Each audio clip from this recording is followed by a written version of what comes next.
Direito Penal, Lei Penal no Espaço. Continuando o estudo da Lei Penal no Espaço, precisamos estudar um pouco sobre a internalização da sentença penal estrangeira, pois é através dessa internalização que será possível a execução da lei penal estrangeira no território nacional. Isso se dá por força do princípio da justiça, que foi estudado quando falamos do princípio da individualização da pena. E caso você tenha o nosso fichamento, poderá clicar nesse link e será direcionado essa aula para uma revisão. Isso porque, conforme já abordado, o princípio da justiça mitiga o princípio da territorialidade, pois, por força do princípio da soberania e do princípio da igualdade soberana, estudadas quando falamos sobre o princípio da territorialidade, seria impossível a aplicação da lei penal estrangeira dentro do território nacional, bem como a lei penal brasileira no território estrangeiro. Daí, procurando aplicar o princípio da justiça, que basicamente é dar a cada um o que lhe é devido, temos que mitigar o princípio da territorialidade. Dessa forma, com essa mitigação, podemos aplicar a lei penal estrangeira no território nacional, bem como a lei penal brasileira em território estrangeiro, através de instrumentos para a internalização dessa lei penal, ou seja, da sentença penal. E em relação aos elementos para internalização da sentença penal estrangeira, podemos subdividi-los em elementos condicionantes ou não condicionantes. E os elementos condicionantes, ou também chamados de internalização condicionada, podem ser encontrados no artigo 9º do Código Penal. E ele diz que a sentença estrangeira, quando a aplicação da lei brasileira produz na espécie as mesmas consequências, pode ser homologada no Brasil para obrigar o condenado à reparação do dano, à restituição ou a outros efeitos civis, ou sujeitá-lo à medida de segurança. E no parágrafo único ele continua dizendo que a homologação depende, para os efeitos previstos no inciso 1, de pedido da parte interessada, portanto, obrigar o condenado à reparação de dano, a restituições ou a outros efeitos civis. E para os outros efeitos, da existência de tratado de extradição com o país de cuja autoridade judiciária emanou a sentença ou, na falta de tratado, de requisição do ministro da Justiça. Portanto, essa pena ou a sentença penal condenatória estrangeira deve guardar similitude de eficácia com as penas previstas no nosso ordenamento jurídico, tanto em relação à origem como em relação ao local de aplicação. Portanto, não podemos aplicar uma pena de morte em nosso país, por causa dessa similitude de eficácia, nem mesmo pena de trabalhos forçados. Ela ainda deve ser homologada pelo STJ nos termos do artigo 105, 1I da Constituição Federal, que diz que compete ao Superior Tribunal de Justiça processar e julgar originariamente a homologação de sentenças estrangeiras e a concessão de exequatur às cartas rogatórias. Exequatur, na verdade, é execução das cartas rogatórias.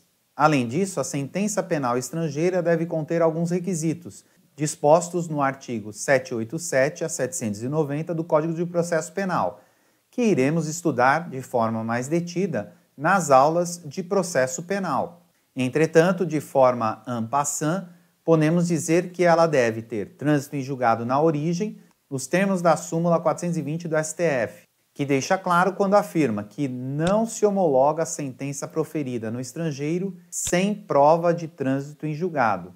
Ela deve cumprir as formalidades externas na sua origem, ou seja, no país de origem. Deve ainda ter sido proferida por um juiz competente, tendo uma citação válida. Isso diz respeito ao princípio do juiz natural, disposto no artigo 5º, inciso 37 e 53 da Constituição Federal. E o inciso 37 diz que não haverá juízo ou tribunal de exceção.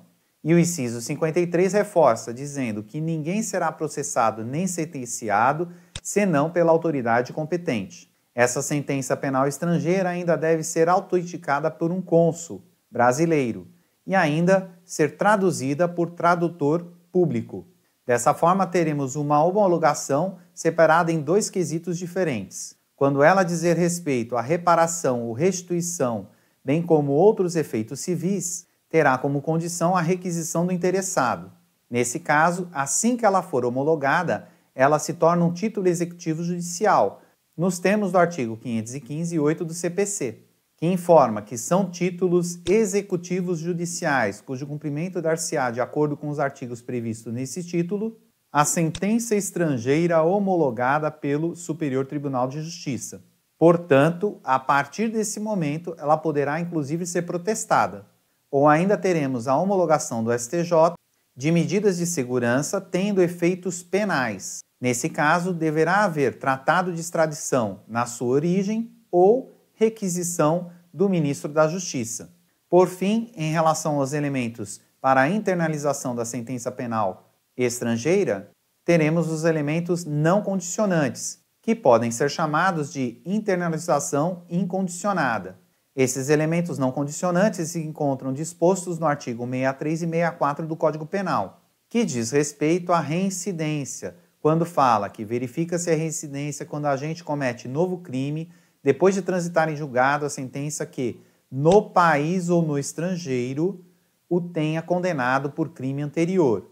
Para efeitos da reincidência, não prevalece a condenação anterior se entre a data do cumprimento ou extinção da pena e a infração posterior tiver decorrido período de tempo superior a 5 anos, computado o período de prova da suspensão ou do livramento condicional, se não ocorrer revogação, e ainda que não se consideram, para efeitos de reincidência, os crimes militares próprios e políticos. Dessa forma, teremos que, para reincidência, sursis ou livramento condicional, não haverá necessidade de homologação do STJ. Entretanto, em relação à reincidência, o cumprimento ou extinção da pena deverá ter ocorrido em até 5 anos desse cumprimento ou extinção. Caso contrário, não será permitido o cômputo como reincidência. Lembrando que em nenhum desses casos se aplica no caso de crime militar ou político. Portanto, não haverá reincidência, sursis ou livramento condicional nesses casos de crime militar ou crime político.